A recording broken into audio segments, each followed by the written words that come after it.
Gender inequality has been with us throughout history, and it's still visible in our modern society after centuries of women pushing for change and standing out in society, which is how we gain much of our rights. If it weren't for that, we will still be a domestic reproductive object.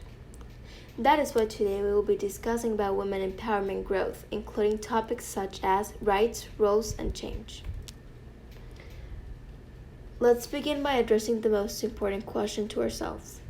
When did gender inequality start in the world?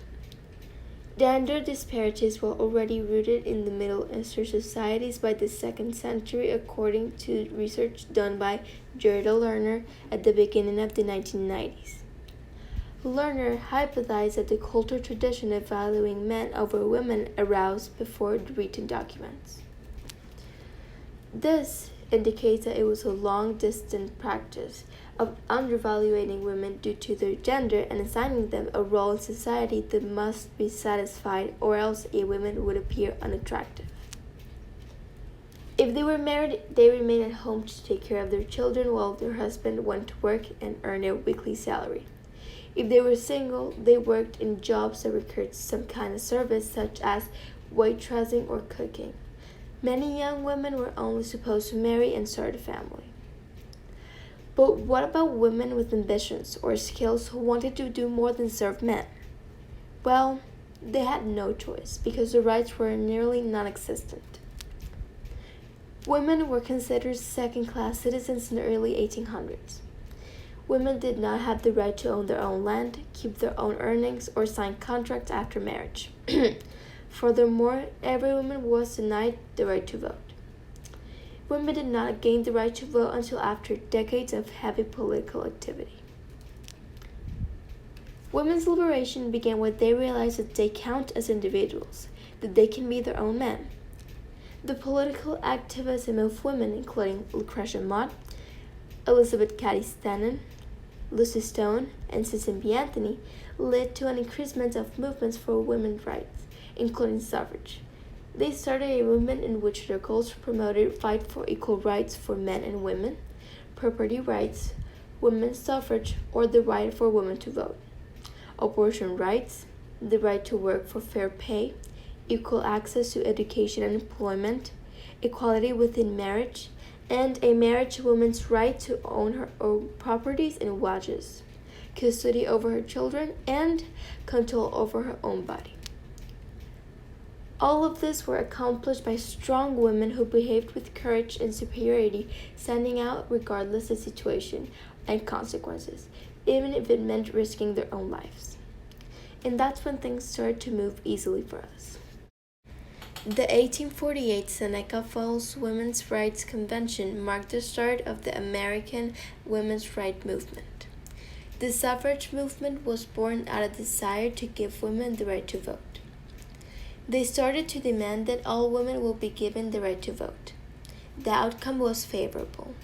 Women in the United States gained the right to vote in 1920, and women in the United Kingdom gained the right to vote on the same terms as men in 1928. And like this, rights started to be given to us. Even in rural areas, women are now gaining power. Women are currently the head of states in several countries. Women have become more self-sufficient as a result of education, and they are no longer relying on men to lead them. Business rules have changed to allow more women to work and provide them a pleasant work environment. But don't let yourself think that this is over. Women today still face problems at such a variety of ages, with the intent of objectifying and sexualizing us. 97% of women have become victims of sexual harassment. This is a persistent situation that will still go on until we decide to keep gaining not only rights, but respect from the opposite sex. But there is no possible way that I can conclude without mentioning women's footprint in history. Recognized as one of the first female gynecologists, Agnes I is said to have courageously practiced medicine in Greece when women faced a death penalty for doing so. Eventually caught, she was vindicated and allowed to continue when her patients came to her defense. Despite extraordinary medical advances throughout history, more than 800 women still die every day from preventable causes related to pregnancy and childbirth, 99% of them in developing countries. Ahead of her time, prominent women's rights activist and Russian philanthropist Anna Filosofova believed it was better to educate and train the poor rather than provide cash benefits. In 1860, she co-founded a society to provide support to poor, including not only affordable housing but also decent work for women. Poverty is one of the greatest challenges of our times, disproportionately affecting women and girls, their health, employment, and safety. Today, 836 million people still live in extreme poverty. New Zealand's most celebrated suffragist, Kate Shepherd, along with fellow companions, presented a monster petition to Parliament demanding women's suffrage with nearly 32,000 signatures, an instrumental move that led New Zealand becoming the first self-government country to grant national voting rights to women in 1839. Women's representation is still lagging in politics. In 2015, only 22% of all national parliamentarians were female, a slow increasing from 11.3% in 1995.